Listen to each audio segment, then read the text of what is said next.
Welcome to our week 3 Elements of Art fun for our summer sketch club. So you will see that I've got my worksheet for us to practice on. You could either print it out or you can just draw your own squares on a piece of paper or in your sketchbook. You could also do avocados like mine if you want, or your own character. You just need a big shape to fill in and just practice. Or if you don't feel like shapes, that's okay too. So we're going to learn about the 7 elements of art, and they're on here, but then this is broken into 2 separate little mini videos in this one video itself. So watch the first one with the worksheet, and then right after it is how I talk about space, and I do it on my iPad, but hopefully if it's just easier for you. You could do it on your Chromebook and an app, or you can just do the same thing that I'm doing right here. Let's get started. Today, I thought we could try playing being out in the sun, and if I need to, I'll move things up a little bit. But here's a little worksheet that I created on my iPad. All right, so here is, on here, we're going to be talking about the elements of art, and I've got having this video outside today so you're going to hear lots of different sounds, but sometimes it's just nice to have a change of scenery and feeling the sun, hearing the birds, listening to the wind breeze, and just the rustling of the trees and leaves and so forth just is a really nice thing to have at this time. So looking at the 7 elements of art, I want you to learn a little bit about these because this is what we do during the school year. We talk about all of these because this is what makes up art. So it helps you talk about art and it helps you learn about why you like something. And that's what that word analyze means, is you're learning to really think about it. Like, for example, I don't know if I can even lift it. These are some succulents, and just looking at them, I look and I go, why do I like them? Is it the shape? Is it the texture that they have? Those little hairs, the pointiness? Is it the color that I see? Are there the lines and things that are all inside them? So flowers, when you look at them and you look at things, you kind of get an idea of what do you like. And so I played around with a shape that I've been enjoying avocados lately. And so I thought what fun it would be to kind of fill out an avocado shape. And then you can come up with your own shape and fill it with different elements of art. So I've got colored pencils, I have pencils, markers, crayons. You can use whatever you feel like. And the first step we're going to look at is line. Now line is everything. You have line in everything that you do. So it could be created by a pen, pencil, brush, any type of tool, really. And you think about it, you can use thick lines, you can use thin lines. So I just want you to take a moment to fill in your little avocado with different lines. It could be dashed lines, it could be swirl lines, it could be thick lines like this, it could be thin lines. So it could be anything that you're looking at to be. It could be wavy lines that end up in a curl. We practice lines in our doodles and in our Zentangles, and this is just another part of that.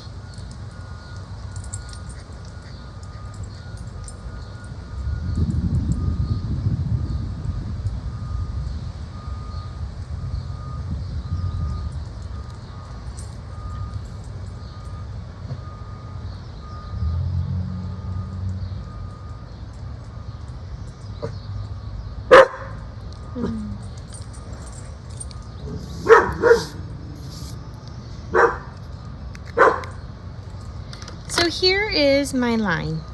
So nice and easy and simple. The next one we're going to talk about is shape. So 2D geometric shapes. That could be anything. And like I said, you can use whatever you have. I've got these twistable colored pencils, which are fun. So you can fill in your shapes. Just draw different shapes. Sometimes you don't even finish this shape because it gets cut off somewhere.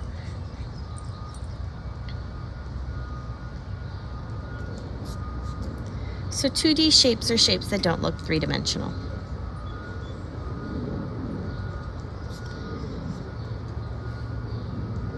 And it could be organic shapes, shapes that are basically don't look like a shape, like the ones that you know of, like hearts and diamonds and triangles and squares and circles, or ovals. You know, I play a lot with having shapes where you can have them just bigger or smaller.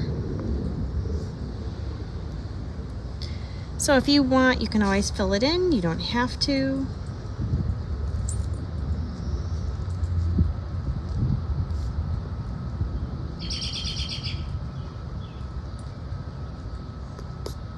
There you go.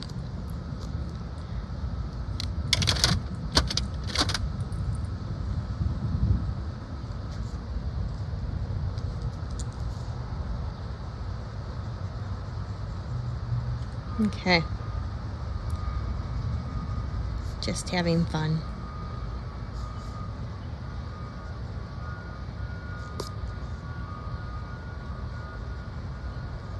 Right. The next part is color. So color can be light, or is created by light, of course. So I'm like, wait, color can be light? Of course, it could be both. What I like about color is everything. You know, black and white itself is a beautiful art. It's timeless. It's just so creative and amazing. And when you add in other colors, how they work with each other, where some colors make other colors brighter, some colors make them change colors, and it's just so nice and harmonious in how things can change so much just based on color. So our primary colors, we always know our primary colors are red, yellow, and blue, right? And our secondary colors are orange, green, and purple, because when you mix the primaries, that's how you get those. Tertiary colors are when you have the third ones. So let's do this kind of together. So I'm going to take out a red. So my primary colors are red, right? Yellow. Let's see if I even have a yellow in here. Yellow, red, yellow, and blue. And you can do any shapes. You don't have to color exactly the same as me. And if you don't have what I have, that's completely fine too. That almost looks a little purpley. I think my dog found a squirrel. He did. All right. And then my secondary colors, when you mix red and yellow, you're going to get orange. When you mix yellow and blue, you make green. And when you mix red and blue, you make purple. Let's see if I can find a good purple here. Purple. So you got your primaries, and then you got your secondaries. Tertiaries are when you end up with a different shade. So you have green. So if you ever get like a big pack of markers or crayons and you're like, wow, where did all these colors come from? These are the colors of what tertiary would become. So you can look and be like, let's see, let me get my yellow here. That's a yellowy orange. My yellow, okay. So you would have your yellow. You might end up with a yellowy green, right? And then you have your green. And then you might end up with a blue-green. Here we go. I have my colors a little mixed up. Then you end up with more of a teal, which is blue-green but darker. And you can keep working your way, like turquoise. So here, I add this in, and you can kind of see how it starts to change. And then you kind of have like a light blue, and you get to your darker blues. So colors, tertiaries, are when you end up with a yellow, green, blue, green, those sort of things. Yellow, reddish yellow, or orangey red, all of those. So when you fill this in, have fun.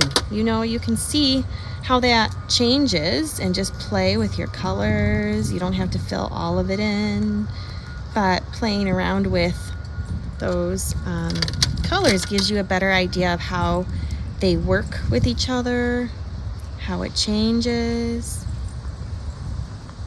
You know, you don't have to be perfect at coloring things in. But you can kind of just see how color feels for you. What colors make you happy? What colors make you sad? What colors do you use when you're angry? You know, those are different things. Obviously, I'm attracted by the blues and the greens today because I'm outside with green grass and blue skies, which is really nice. But you'll also notice there are complementary colors we talked about in a few grade levels this year. So colors that complement each other. Yellow and purple are one of those. And this is like a lighter purple. But you can just see how pretty they are when they work together. And actually, when you mix yellow and purple, you get a really neat sand color. So if you're ever trying to do a beach painting or draw a beach, yellow and purple are your colors. You don't really use anything else to make those shadows. You use yellow and purples, which is fun. So you can fill that out and have fun with that if you want. Our next spot is value. And when you create value, value is going from light to dark.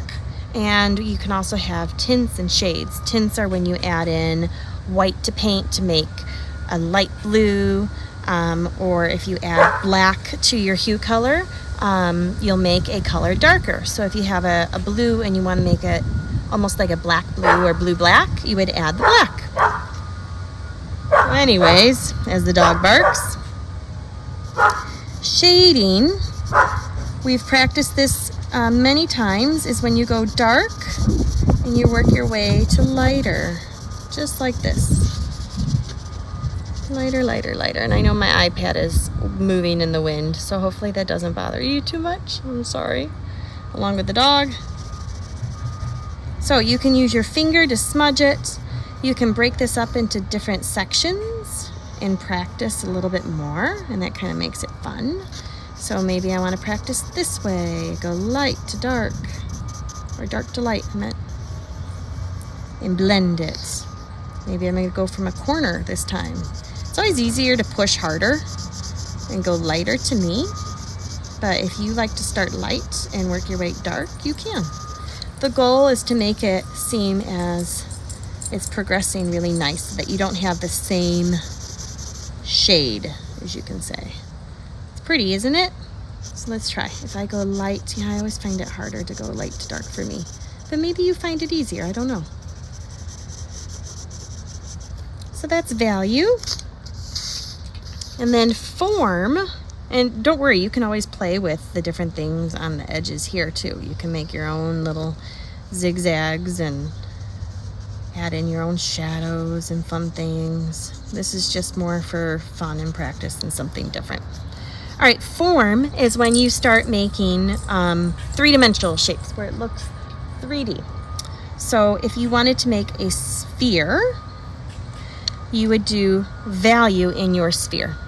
So to give it some shade, you always follow the curve to make it look like it's real. So there's a big breeze coming through here right now. I'm so sorry. All right, so you would follow this shape and keep doing that curve, and how I got lighter and lighter and lighter. Well, now it looks like a three-dimensional shape, right? I can give it a shadow. Here's my little shadow. Okay, and my shadow, it's always darkest and then goes to lighter when you go away from it. So if you ever look at shadows, like right now, you can even see the shadow on my paper. It's always darkest when it's closest to something, and then it gets lighter as it goes. So here is form. Form is when you do that. Another thing with form is draw a square, okay? And then off of the top corners of your square, draw these two angled lines. Good. Now connect them. And do the same thing, draw the same angle off this bottom corner. And now connect that. Now you have a 3D shape, which is pretty. You can also, I'm going to do a little dot here. You can draw a line and connect that to the top. And then you're going to draw across. Now you have a see-through shape, which is fun. All right. There are so many different things. I know we've done cylinders, where if you do an oval, you draw 2 lines down. Make sure you copy this one. So you're going to do it upside down U to connect it, and there you have like a soup can almost, which is fun. So you can always do the same shape inside, like a rainbow, and now it looks like it's 3-dimensional that way. So you can add in the use of value, or you can add in lines and make something 3D, and that's how you use form. Now the last one is, the last big one, and then I have space, and we're gonna do something fun with our space. But the last one here is texture, and I realize there's a lot of truck sounds going on. Hopefully that's not too bothersome. With the texture, it's about how something feels or looks when it's touched. So maybe you want something that looks like grass, that's super soft, right? You could have that. You could also end up with doing different texture lines. Like I know you probably experienced a lot with our Zentangles. So you can always have, let's say we wanted to make it look like bricks. So I did these lines, and then you do lines that are not the same. And you can also add in just little dots. It's amazing how these things can all add into those textures. So there you go, you got bricks. That looks rough. This looks fluffy or soft. Woo, that wind is strong. Okay. You can add in so many different types of textures, which is a lot of fun. You can change up your colors and different things with that. And let's see, I'm going to use a brighter color here. Maybe I want something to look poofy, like this. Right? You can make something look watery with the waves. So if you wanted to have texture, you could have hair, where you change the lines this way and do the waves, or straight. You can make something look sharp.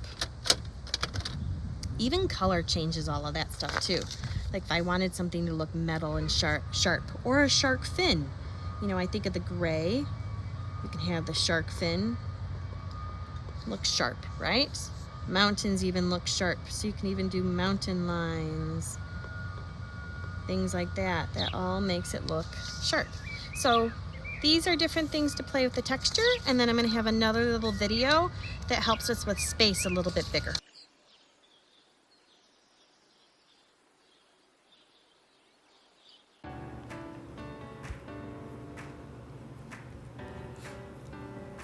Okay, so we were looking at, I'm going to flip this over this way, my worksheet that I created of playing with the 7 elements of art. And one of them that we were looking at lastly, or we're going to look at, is called space. So when something has depth. And if you want, you can do this on the back of your worksheet. You can draw it in your sketchbook. If you weren't able to print out the worksheet, don't worry. Mainly you can just play with doing the different shapes in your sketchbook or on another piece of paper. So what I'm going to do is I'm going to add in a new canvas for myself. So now I have a blank piece of paper, just like all of you. And the first thing that I want you to work on is we are going to be making a horizon line. So a horizon line is something we know where everything is, meaning that this is where everything is going to be in the back, okay? So around the middle of your paper, I just want you to draw a straight line, okay? Now, in the middle of your straight line, I probably shouldn't zoom in for you guys here, I'm going to draw a little dot, okay? So my dot looks a little creepy. Looks like a spider there for a minute, which is interesting. Okay, now it looks like a square or a diamond. All right, so anyway, so now I have my little horizon dot. What I want you to do is you're going to draw a line off of it on each side. Okay? Perfect. The next thing that you're going to do is we're going to make railroad tracks. What I find easiest for myself is I always turn my paper because it's just easier for me to draw a line down versus a line away from myself. So I'm going to draw a straight line, and you're going to notice as you're going that the lines are going to get longer and be bigger the further away you get from your vanishing point, which is that dot that we made, so away from our horizon. Perfect. Okay, here's the last one. Awesome. All right, so now I've got my horizon line, I have my train tracks that I just made going further out, and then I have this background space. So in our background space, you can keep with the same color that you have, or for me, I think I might go for a gray. And let's draw some mountains, okay? I'm gonna draw, and the nice thing about mountains is they don't have to be super sharp. They can be a little wavy lines because mountains are hilly and all over the place, and they don't have to look fantastic. There we go. So they don't have to come all the way down. I always add in some mountains behind the mountains with my gaps. Some mountains are just bigger, like that. So there's my mountainscape in the background, okay? And then some trees. So I'm going to get a bigger brush, and I'm going to change to a darker green. Awesome. All right, let's see, test this brush. Yeah, that's good enough. I'm going to draw a big tree here in front.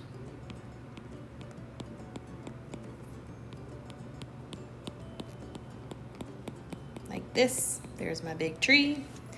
And what I want you to imagine is there is, and I'm going to put a little layer up here so you can see this. I want you to imagine this line. We don't want our trees to go above that yellow line, okay? So I'm going to, this is just a guideline. You guys don't have to draw this, but I just wanted you to see it.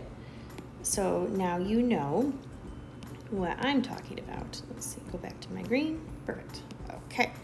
So here is, this one I already did a little bit, and that's okay. But for the rest of them, I don't want them to go that high. So I'm going to now draw a tree line going further into the distance. I'm going to copy it on this side too. They don't have to be exactly the same position as the other one. But now you'll see that these trees, as you go further in the distance, they're going to be smaller. You can also just color them in this way if you really want to. Right?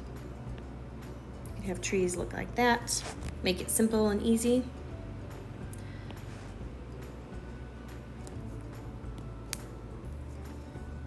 Okay.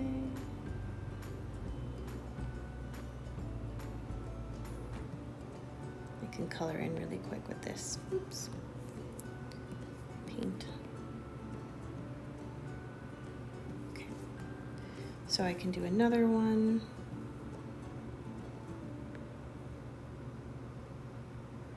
These trees are on the road a little bit.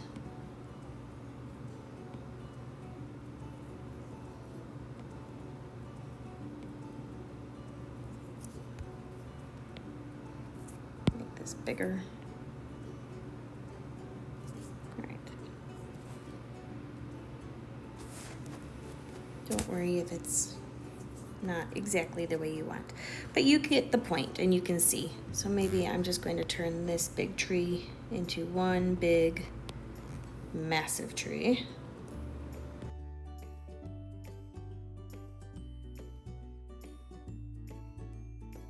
All right, so now I've got my trees on this side, and I'm gonna do my trees all the way in the back. Like I said, you can make it as small as you need to.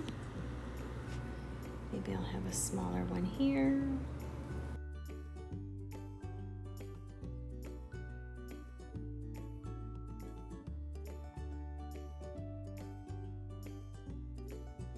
So here is my horizon line, as you saw, which is this spot here. And then I drew those yellow lines. Or sorry, this is our horizon line. That's what I meant to say. This here is our vanishing point. So things that get closest to the vanishing point vanish, they get smaller. Whereas things that are larger, like our trees over here, get larger, okay? Let's decorate our back. So I am going to turn this layer off and we'll go back here. And you can play with your sky and color in things. You could add in various things for your mountains. Let's see, I might have a pretty blue sky, and I'll put this back here. What else? I could add in a sun. Maybe I want it to be brighter sun color. Who knows? There's so many different colors that you can always make and play with and choose from. So let's see, I might use not my spray paint, my airbrush. Let's see what size I'm at, this one. All right, so I'm gonna put my sun right here, like this. I can add in some clouds. So you can add in whatever you're thinking. Get my clouds, and I'm gonna make them a lighter blue, a bluish white. Let's see how that looks. I'm gonna make these smaller. So here's my clouds.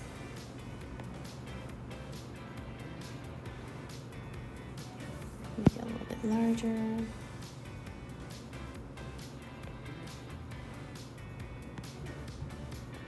A nice day, right? Okay, and so then my grass, I might add in, things would be shaded and different things. It wouldn't look very flat like this, as you can see, but I would play with it and add in some shadows and value. And I just realized that I never filled in, and I have this paint, I have the different brush on. Okay. So as you're playing with it, just go ahead and add in color to your landscape, but this is space. So space is when you're just playing with how things look in a distance in the background. So this is space as our element of art, as you can see. So there's a lot of things that you can add. Have fun with it, enjoy it, color, make your own scenery or background, but that is how you would make things look. I hope that was helpful.